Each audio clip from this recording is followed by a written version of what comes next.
89b. Pay Testament base right on the top of the Mishnah. Mishnah says, "Hamamana acher b'chalkai." Yeah, this is a guest that brings along another guest. So he says, "Oh, don't worry about it. Just come along. You'll join me with my portion." So this is like an uncomfortable situation for the others that are there. Rashayim b'nei Chabura litin layas shalai. The b'nei Chabura, you see, what's going to happen is if they put the Korban Pesach down in front of everyone, and everyone just takes portions, a piece at a time, it's going to come out that they're not going to get all the same amount that they wanted to originally when they divided this up. So what they can do is they can divide it up right now, and they say, "Listen, mister, you brought along another fellow. Take your portion and go sit somewhere else."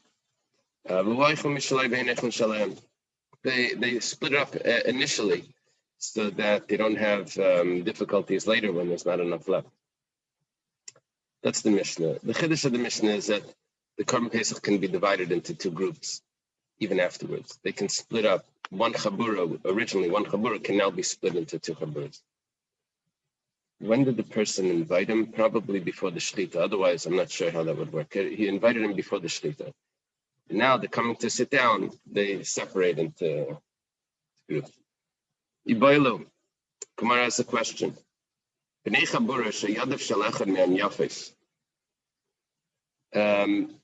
You have a group where one of them, his hands are nice. That means that he eats generously. It's a nice expression to say that he uses his hands quickly to grab more and more food. He takes more and more portions. So, what about, can the friends tell him, "Listen, you're eating too much. There's going to be nothing left for us." Can they tell him, "Take your portion and that's it. Stop taking. Take whatever you want right now, or whatever, however we'll divide it up, and go sit over there and stop taking from the main platter." Are they allowed to do it? So do we say that the fellow can tell them, "Hakabiltum, you accepted me as a guest. I'm a regular guest like everyone else. I'm a paying guest. So what are you telling me? I can't continue to take more and more food." Or maybe they can tell him, "Look, we did accept you, but we accepted you with an understanding that you were going to make sure that it was going to get eaten, there won't be anything left over. But we didn't accept that you're going to eat more than the rest of us are going to eat." Okay, so that's the question over here. I'm not sure if the Gemara's question is a halacha question of Hilchas Pesach, or if the Gemara's question a dini mamanis question, like a monetary law. How does it work at a party? I'm not sure, like in which Shulchan Aruch do you look up this halacha? Can they tell him, "You're eating too much"? How does it work at a buffet? You pay to get in or something, and you can take as much as you want. Let's say there's one guy that has like a abnormal appetite. He'll eat the whole restaurant. Can they say we didn't have people like you in mind when we said that there's a $15 entrance fee? Eat all you want. We weren't speaking about people like you. Okay, Tashma, come and listen. We're going to have to get a proof for what's going to be the halacha here about this one fellow that's eating too much at the Korban Pesach. We quote our Mishnah. Someone brings another guest. The rest of the guests, the rest of the group, can give him his portion. They give him his portion, and they eat their own portion. Here we have the case that we said before, probably like a family that one person in the family is like extra social and brings along another guest. So the other members of the family or the other members of the group, they tell him, or her, possibly. They say, take your portion and go sit over there, and we'll have the rest. We'll divide it equally amongst everyone, and you take your portion. So my time, lav mishum davli kidaim shalachtim em yafes. Why are they dividing up right now? This guy brings along another guest. It's as if he has expanded his own appetite by bringing along another person. So let's not look at the other person like there's another person. Let's look at the next person that he brought as if this person just doubled his appetite. What are they allowed to do if someone doubles their appetite, or if someone has a large appetite? They can say, go sit on the side. If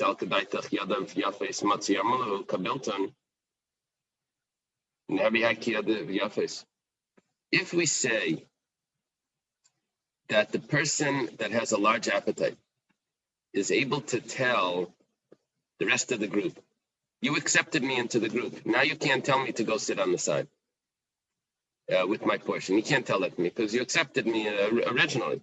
So if we say that, so then why over here when he brings along another guest, which is basically just a large appetite? If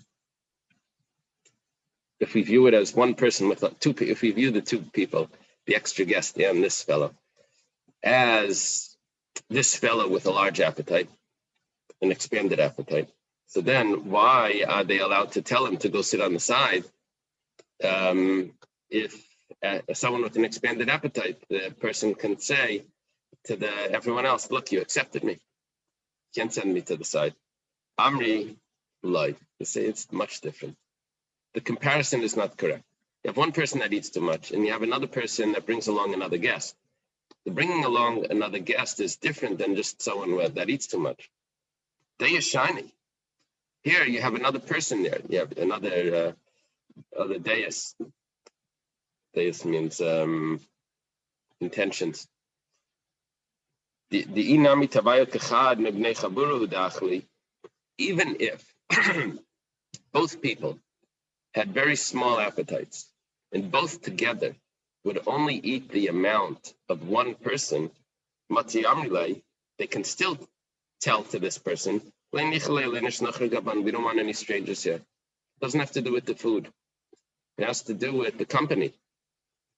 So if this fellow brings along another guest, they can tell him, take your portion and go sit over there. We'll divide into two groups now because you brought along someone else. That wasn't our original group. We wanted a group just with our exclusive family. Now you're bringing an outsider. Go sit with your outsider over there.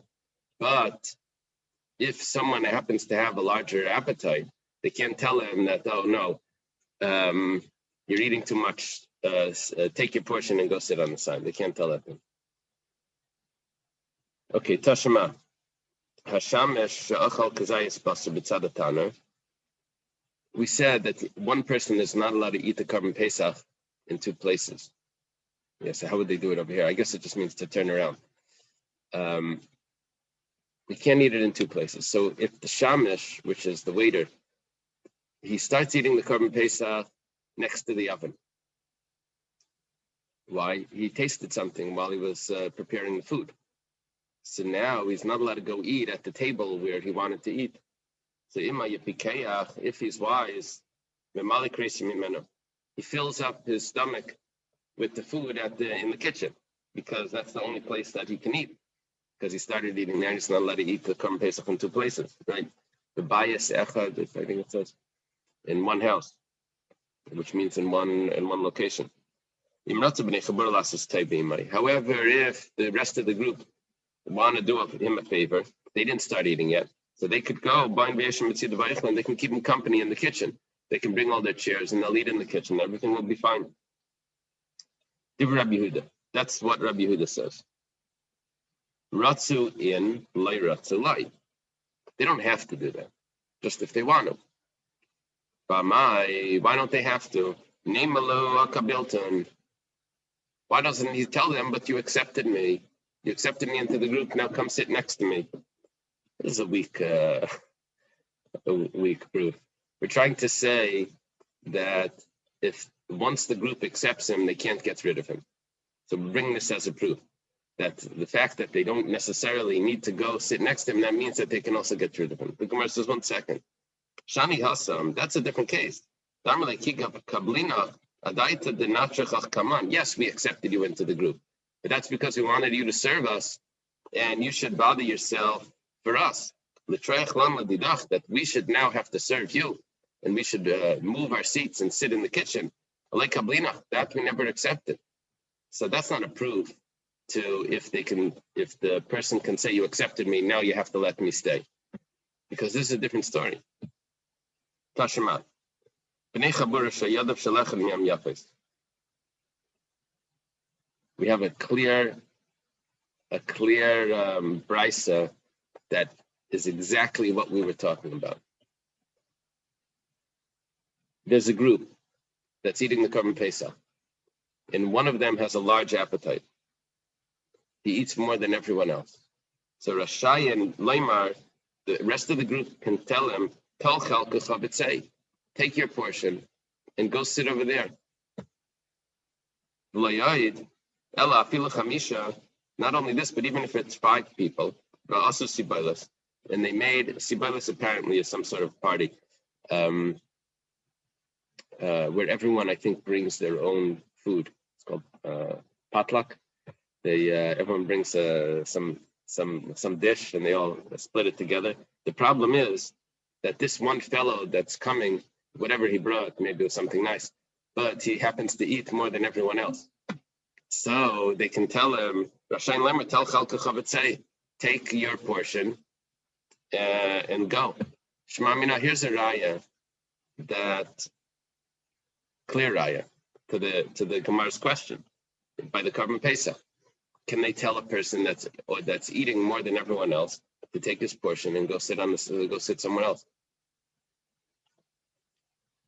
You can't move to another location.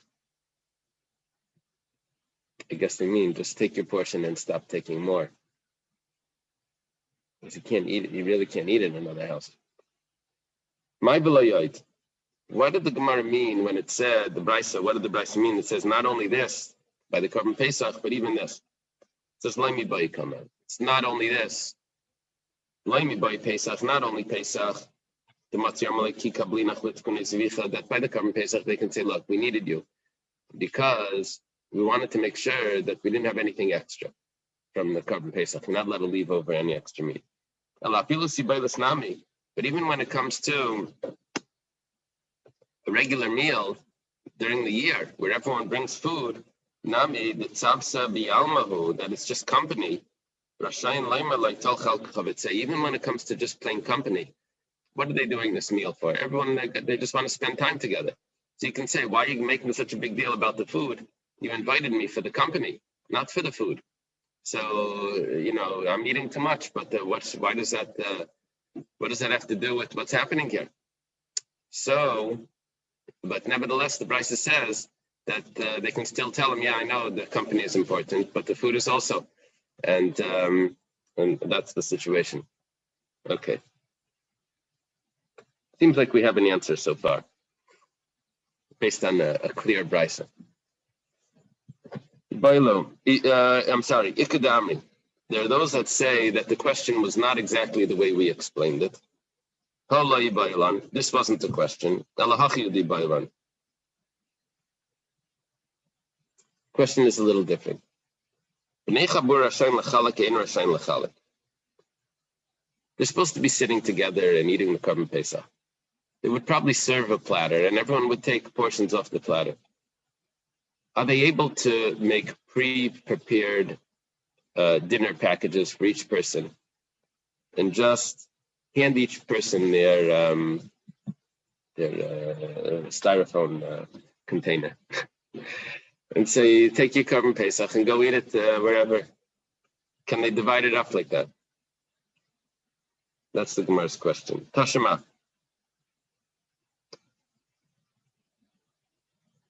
B'nei Chabura Shahaya Yadav Shalachem Mem Yafa is, we quote the Brisa. If one person, his hands are nice, that means that he takes a lot of portions. So he has a big appetite. That means that they're allowed to tell him, that take your portion and stop taking more. Yadav Yafa is in. Ein Yadav Yafa is light. This is only because he's taking too much. If he's not taking too much, then they're not allowed to say that. Shema Mina, we see clearly that really in a regular case, you're not allowed to divide it up. They have to all sit together. You can't just prepackage the Korban Pesach and hand it to everyone in like that COVID style. Rav Papa v'Rav Huna Breder Rav Yeshua Arivu rift about the Adadi. Rav Papa and Rav Huna Breder Rav Yeshua are friends. They bring their food platters together and they mix their food together and they're going to have a meal like this, potluck. Adachal Rav Huna Breder Rav Yeshua Chada. Well, Rav Huna Breder Rav Yeshua was eating one piece. Achal Rav Papa Arba. Rav Papa ate four. So, this is with potato chips when they split a bag of potato chip. One person eats one, the other person eats four, and that takes handfuls instead of pieces. So, Amalei, Plugly, he says, Rav Huna Breder Rav Yeshua says, no, I don't like what's happening here. Divide it in half right away. Let's not keep taking from the main serving. Divide it in half. You take yours, I'll take mine, and let's stop right here. Amalu Kabilton, he says, no, you agreed to this. You brought food, I brought food. This is what we made up. So he asked him all the questions that we had before, which was that Hamamana Achirim. That was the first brisa that we quoted. We said that if someone brings other people to eat the Korban Pesach, they're allowed to tell him to go to separate. So here also, we should separate. You're eating too much. It's like you brought another guest. There's another guest inside your stomach that's eating all of that.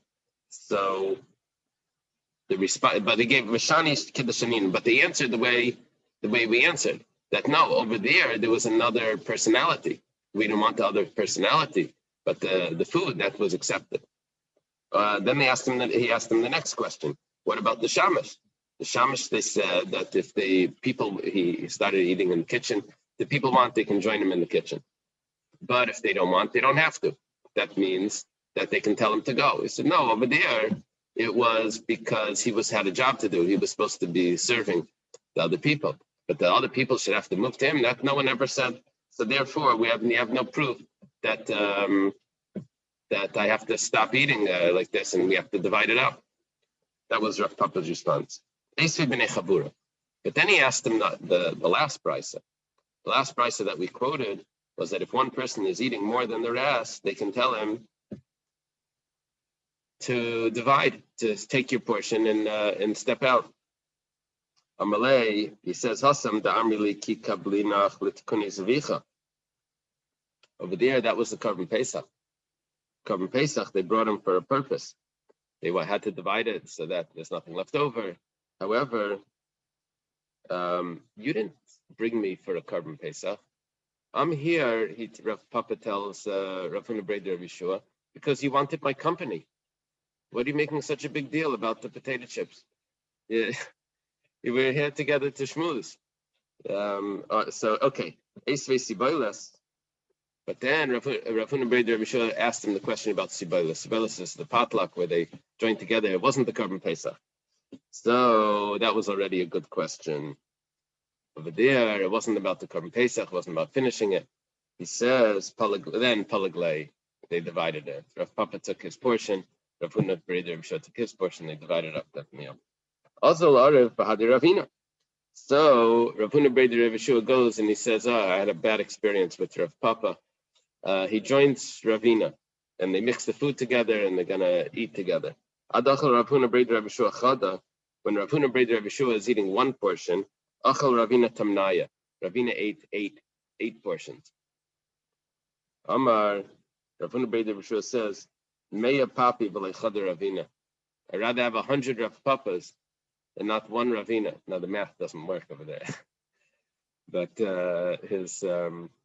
but the attitude we get the gist of what he means. Okay. Taner Rabbanan. Hamamana acherim imay al pischei v'al chagigasei. If someone registers other people with him, the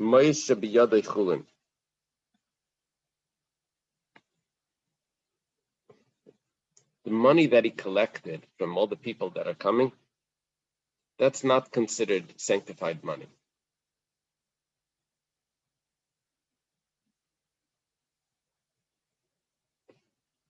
I think the way we're understanding this, at least over here, we'll have to see later if the Gemara concludes like this, is that somehow, you see, normally what happens is you have, let's say you have if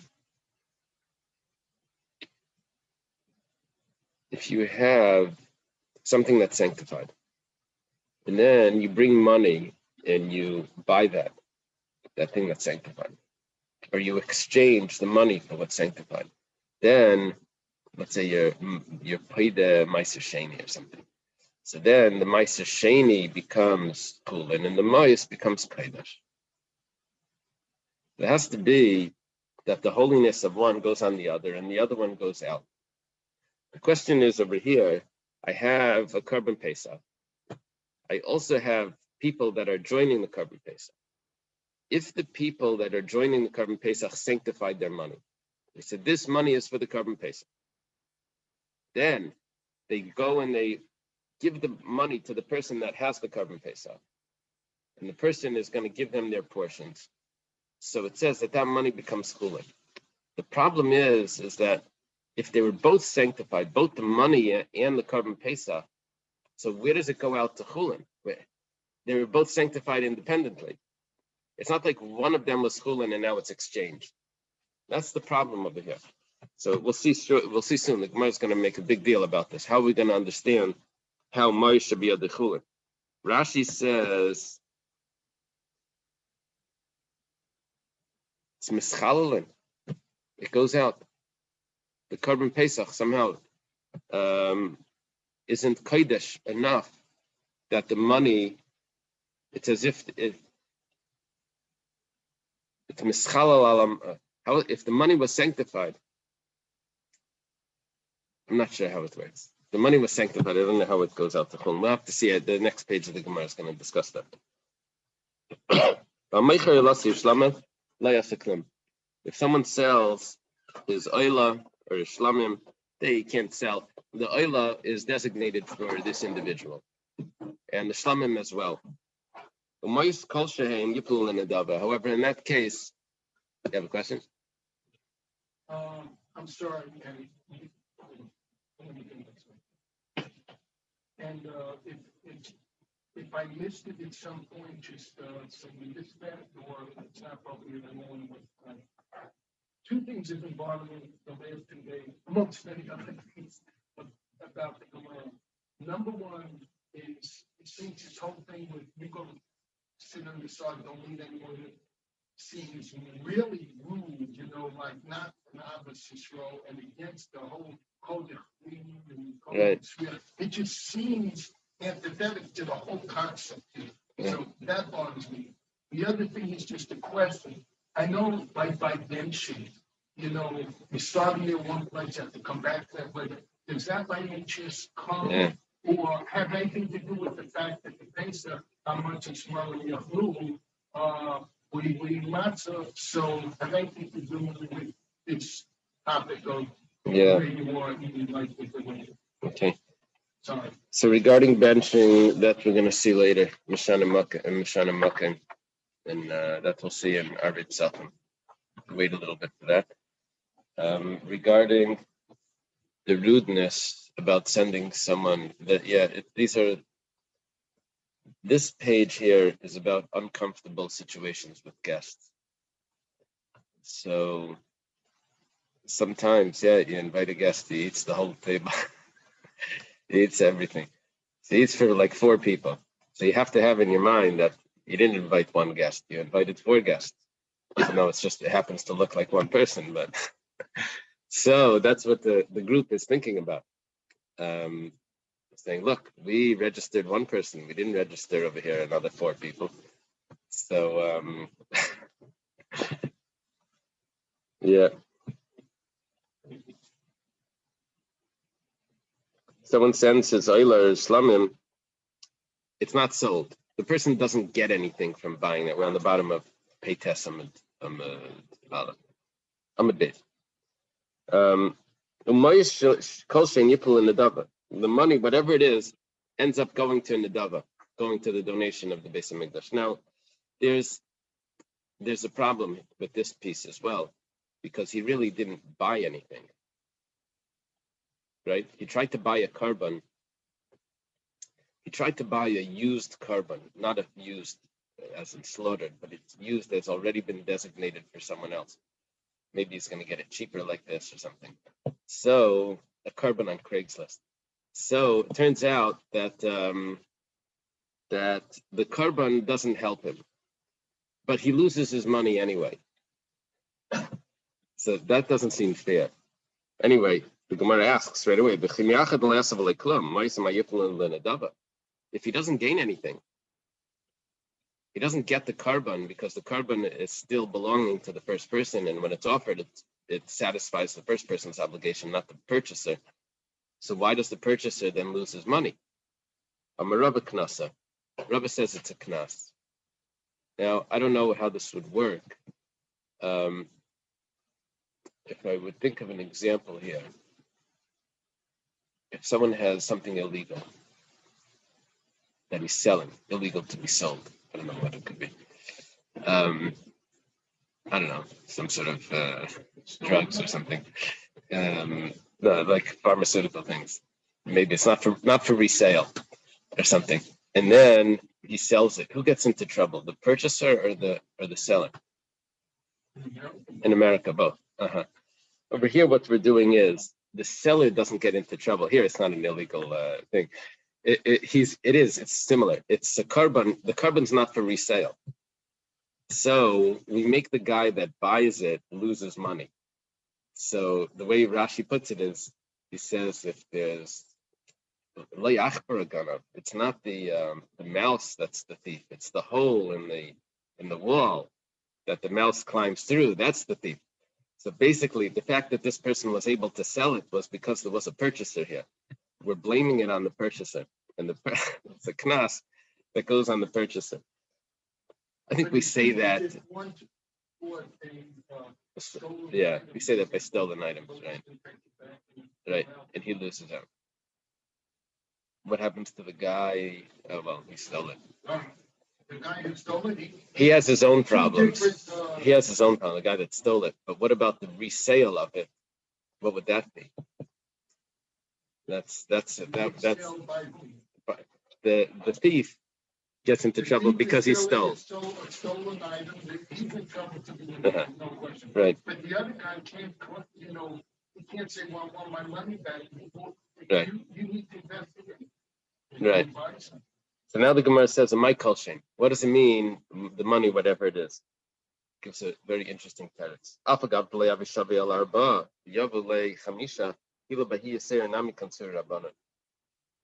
Even though he paid a little bit extra for the carbon, so you can say, well, that was like a gift. That wasn't actually purchase money. That was just like a tip. And I want to be able to get that back. We don't say that was a gift. We say that there's a knas on that as well. Okay. Amar Ula, Bitamer Rabbeishia. Ula says, and some say that Rabbeishia said this. Efsher Yadi Chavrim Bavlai Time of the Haimelsa. Says maybe the Babylonians will know a reason for this matter, and they'll share it with us. I was there in Eretz Yisrael. Ula is a traveler. Rav is in Eretz Yisrael. Because maybe the Babylonians will know the reason for this. We said before that one person has a carbon. Another person has money, and he wants to join into the carbon. You join into the carbon, sometimes they would put you go to some sort of dinner or some, I don't know, for an organization, and they put a bucket, something everyone's supposed to put in money. They pass it around. So Over here, there's a Korban Pesach. People are paying to join into the Korban Pesach. Now, the person that's paying the money, he sanctified that money for the Korban Pesach. This money is for the Korban Pesach, so it gets a certain holiness. The Korban Pesach is, of course, holy.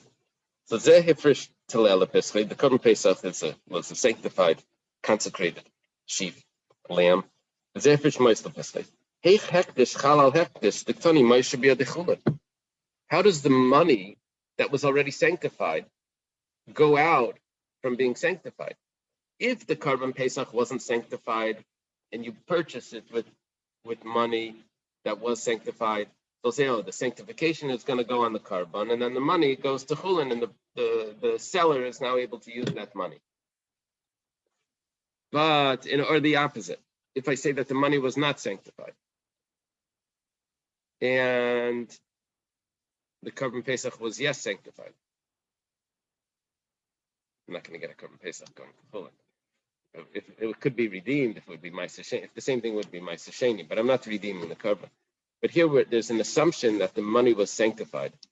And the question is, how does the money go to Chulin after it's already? In other words, the seller, which is the homeowner in this case, the person that's having all the guests eat his Korban Pesach, he's able to use that money for whatever he wants. But each individual separate, they didn't bring their own animal. Instead of bringing their animal, they brought money, and they're going to just join with someone else. So how does the money, when it goes to the homeowner, the Korban Pesach owner, how does he then go and use that money for whatever he wants? That money was consecrated. And there was no redemption. Was it consecrated technically by him? No, by the people that needed to eat a Korban Pesach. It's his Korban Pesach. It's his Korban Pesach. But that Korban Pesach is not really his, because it becomes a Korban Pesach, becomes consecrated. This is a little bit of an issue. So they're asking, maybe in Bavel, they know the answer. Let's take a look. Daf Tzaddik Amud Aleph is going to explain this issue. And you see how it's going to discuss this. The question is, Dr. Stein, what type of ownership does the person have over the Korban Pesach? And what type of consecration is done on the money? That's really what's going to determine how this is going to work. Amar Abaya. Abaya says, Ilav de ukme Rabbi Allahi, b'memana zayin al pischai, v'rebihi, have a mekmin l'alahi b'kachim kalam ali b'derabbi yisagli l'dem kachim kalam, mamen bailamir. Abel b'pesach le mishayer enish, b'moyis vadi mishayer enish, b'mikar timapshto adai tedach imapshlei. V'harebihi, mishim hachi ma'isha b'yadechulin. We'll skip the parentheses. This is a long run-on sentence. Abaya says like this. We have a Mishnah that the Gemara quotes later. There's a rule that if someone pays a prostitute with an animal, that animal cannot be used as a sacrifice. It's called esnan. Esnan zaina. The gift that's given to the zaina is not up to the prostitute, is not allowed to be used for a sacrifice. What happens if the person already had a sacrifice and he's with the zaina? Zaina says, "What are you going to pay me? What are you going to pay me?" He says, "I'll give you. I was about to bring a karban. I'll give it to you. You can bring it." Does the sacrifice become possible? I don't know who it's going to go for. It's going to go for him or for her, or whatever. But does the sacrifice become invalid? So it says that it becomes invalid. Now, there's a problem over here. Because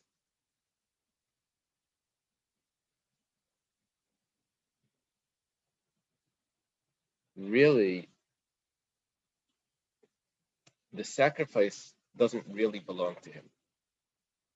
You can't really invalidate it by giving it to someone else because it's not really yours. You can't invalidate something that's not. I mean, if you make a mum in it, then that's a different story. But someone walks outside and bows down to your car or something, we don't say that your car is now an avodah zarah and you're not allowed to drive it. He has no jurisdiction over your car that he should be able to make it usher. This person really has no jurisdiction over that animal because it's already a sacrifice. How does it become usher? Because he gave it to this woman. He doesn't have any jurisdiction over it to usher it like that. So that's a problem with that Mishnah. And Rabbi Ishia says the way we're going to solve that Mishnah is we're going to say that it's a person that he tells the Zaina, you can come eat from my Karban Pesach. That's it. You can come to my parents' house. We're having the Pesach Seder there, and you can join. So that's going to be her payment, and that's going to be usher. Now, and then that's a problem because the Karban Pesach, he doesn't have jurisdiction over it. That's the problem. So Rabbi Ishia says, don't worry about that problem, because we're going to resolve it by saying this is the opinion of Rebbe. What does Rebbe say? Rebbe says that the person that has a Karban Pesach, the money that he gets from the people that are joining in, he's allowed to use that money for anything that he needs. You see, that means that the Karban Pesach doesn't really belong to him.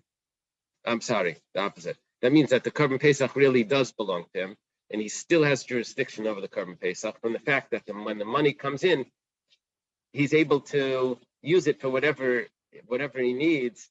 That means that he still had some rights to the Karban Pesach, that the money he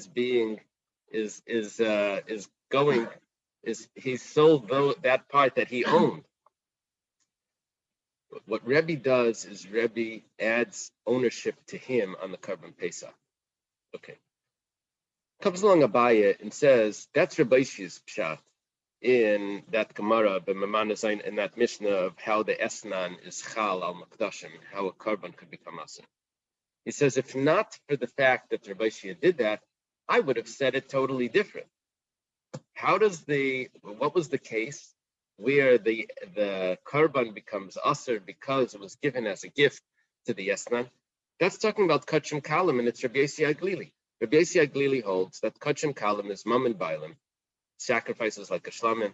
It belongs to the person. It doesn't belong to the temple.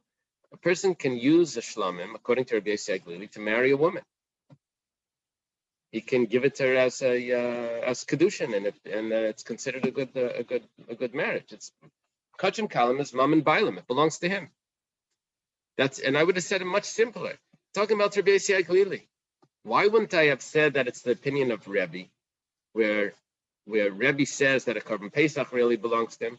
Because Rebbe never said the Karban Pesach belongs to him. All Rebbe said was that he's able to use the money that he gets from the Karban Pesach, which means not that the Karban Pesach belongs to him, but that when someone pays money for the Karban Pesach, we say that he never consecrated the money. The Karban Pesach maybe doesn't belong to him. The money was never really consecrated. The money is just a gift. When you go to one of these dinners and they pass around this bucket, are you paying for the food that you ate, or are you just giving a gift? How do you view that? I'm from Nussington, California. So Abaya says that really Rebbe's svar is that it's just a gift. So that money is not a purchase of the Karban Pesach. That money, I could use it for whatever I want. Okay. So one more time. Rabbi Shia didn't do that. Didn't say that Gemara was talking about where he registers the prostitute for the Karban Pesach, and it's the opinion of Rebbe that says that you can use that money. I would have said that case of the Esnan, that it becomes Aser, is Bekachim Kalim Valiba de Rabbi Yossi Aglili. It's really talking about Kachim Kalim, where Rabbi Yossi Aglili has this unique opinion that says that it actually belongs to him. The Amar Kachim Kalim Mam and Bailam, it belongs to the owner. Aval Pesach. But when it comes to the Karban Pesach, and you were telling me about Rebbe, A person does not leave over, when he consecrates, he doesn't leave over any ownership for himself. The Korban Pesach itself really doesn't belong to him, not according to Rabbi Yosef. But b'mayis, it's only the money, the money that everyone else that's registering, that belongs to them. When they separated that money, they said, I'm going to the Yerushalayim, I'm going to use this money for the Korban Pesach. They never meant that it's going to be consecrated. They meant that they're going to give it as a gift to someone that they're going to eat with. And now let's discuss what our question was. Let's go back.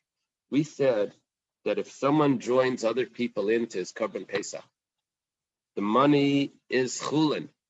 Why is the money chulin? Because it's the opinion of Rebbe that holds that when someone consecrates money for the Korban Pesach, he doesn't really consecrate to join in. He really is only consecrated to give as a gift to the person. It's not a real consecration. He's really holding on ownership to that. It's not making it into sanctified. And now we've resolved all the question. This is Abaya explaining what Ula wanted to know. Why is the money chulin?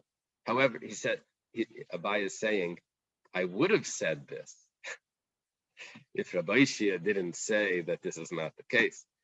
I would have said, Rabbi Shia is sort of messing this up. It's a person, when it comes to money, he definitely leaves it over. In this, that Rabbi Shia says that the case of the Esnan, the prostitute, that gets the carbon and ends up, what in Rabbi Shia says, it's referring to Rebbe, it's talking about a Korban Pesach, where he invites her to the Korban Pesach. I would not say it's the opinion of Rebbe. The Pesach because Rebbe would hold that a person doesn't own his own Korban Pesach. The Korban Pesach belongs to God already because it's sanctified.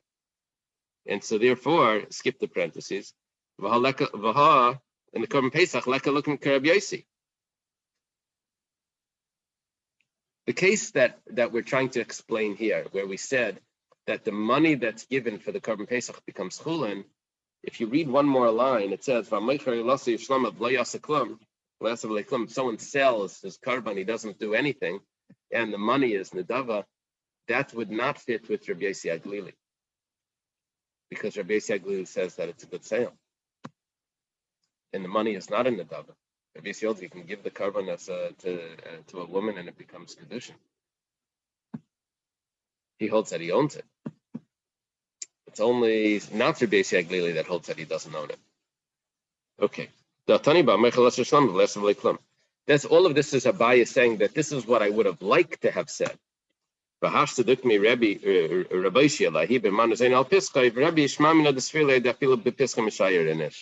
However, Rabbi Shia obviously is learning the opinion of Rebbe differently. And he's saying that Rebbe holds that a person retains ownership of the Korban Pesach. And that's why when he uses the Korban Pesach to pay a Zaina, it becomes Asa. Because Rebbe holds that he actually retains ownership. And therefore he has jurisdiction over it to make it forbidden when he uses it to pay the prostitute. He's telling the prostitute, he says that you'll be registered on the Korban Pesach without any fee. Oh, so the portion she gets is the payment for the act. Okay. Mahi the Rabbi Shia. What's this Rabbi Shia? Where did this come in? Where did we see this? Ditanan. Yeah, this is a tough Gemara to learn because it spoke about something that it didn't explain. Everything that we just said is going to be explained now. Ditanan, it was taught in the Mishnah, Nasan Makdashin Besnana. If he gives her Makdashin, things that are sanctified, sacrifices, for her payment. It's mutter.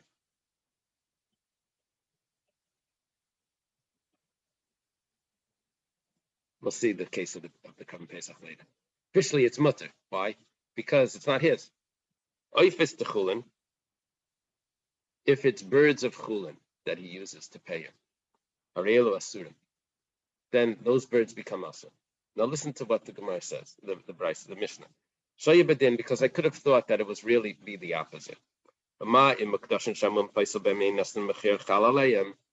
have thought it's the opposite. Look, When I have something that's a carbon, if there's a mum in that carbon, possible. However, if the carbon is used to pay a zayna, it doesn't become possible because he doesn't have jurisdiction over it. But ignore that.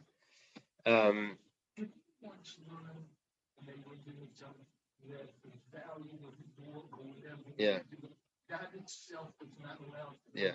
Right. So why can't that invalidate here? Yeah. So here it's not his. Here it's not his. So, but we could have thought like this: if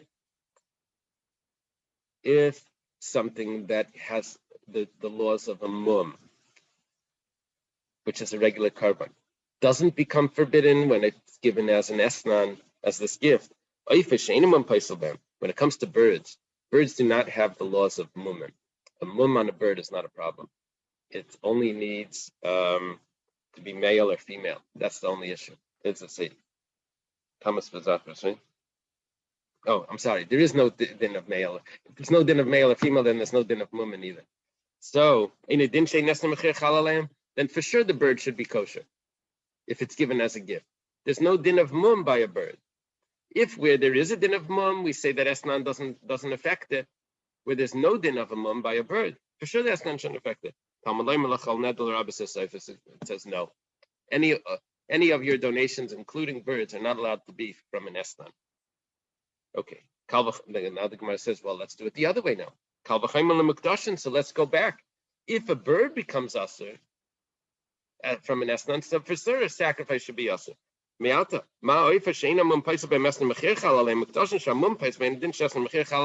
It should go the other way. Now, for sure, something that's a carbon should become asur. If something that doesn't even have a mum, the laws of mum, becomes asur when it's an esnan, so a carbon which has the laws of mum for sure should be asur. Only any donation, pratl and other, excludes anything that was already given. Time of the Kasser Rachmana neder, but this is only if the Torah wrote neder, but if the Torah didn't write neder, then I would have said that it would have been asur. Notice I needed the pasuk to tell me that it doesn't become asur. If not for the pasuk, it would have become asur. But a person can't make something forbidden that's not his. Rabbi Shia explains it that really he could have made something asur. And what would that have been? When he registers the Zaina to his Karban Pesach, and it's the opinion of Rebbe. Oh, okay, 1 second. My Rebbe, where do you pick this up? Where does Rebbe say anything about this? The Tanya was taught in the Brisa, if there's too few people in the house, it's not enough money for the Karban. So you join other neighbors in. That's what it says. You get your sustenance from the Karban Pesach. That means other people are going to pay for the Karban Pesach, and that's what you're going to use.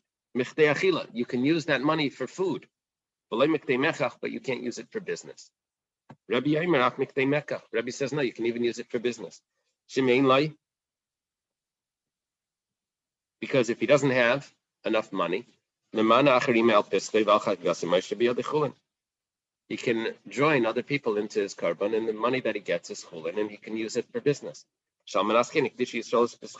Because for that reason, the people consecrated their carbon Pesach, knowing that they're going to be able to make money off it.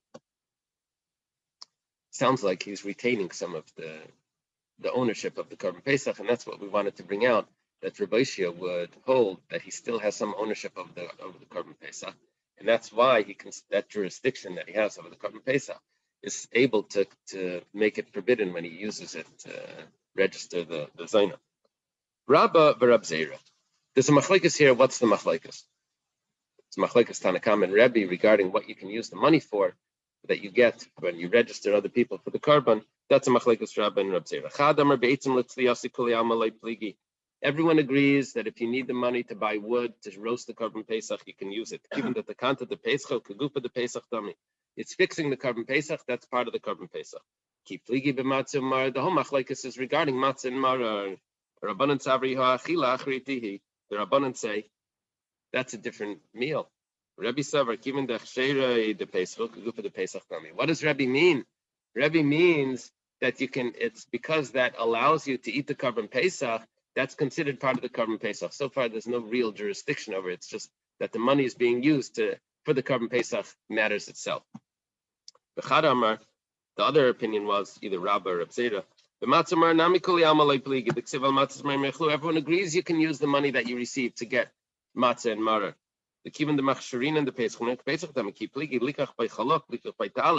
What about to buy new clothing? Can you buy new clothing for Pesach? You go to the store to get something new. So we are Rabbanan Savrim Yos Misam Rachman Achiel Aseh. You give a life to the lamb. That means whatever you need for the eating of the Korban Pesach. Rabbi Savar Chayatzmacham, he said, no, you give yourself life from the seh, that you can use it for much more. Now the Gemara says, okay, so according to that, that means that you still have ownership if you can use it for other things as well. Rabbi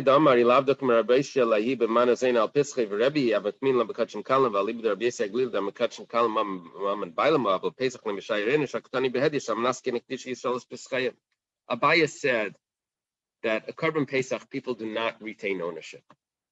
It's only the money that doesn't get consecrated. Rabbi Ishia says that the people retain ownership of the Korban Pesach. And Abaya said, I never would have said that.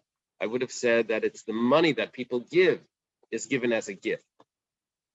If that's the case, according to Abaya, so why does the Brisa actually say that that on this condition the people consecrated the Korban Pesach, meaning that they retained some ownership of it? How does Abaya learn that? It's clearly not like the way Abaya is saying. It's clearly like Rabbi Shai.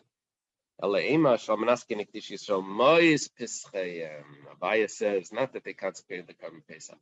Abaya learns this is how, on this condition, the people consecrated the money, that the money should be used for whatever the person needs, not that it's consecrated as a Korban Pesach. Okay, leave it over here. We'll learn on Sunday. It's Hashem. 6 o'clock. Thank you. Have a good Shabbos. Good Shabbos.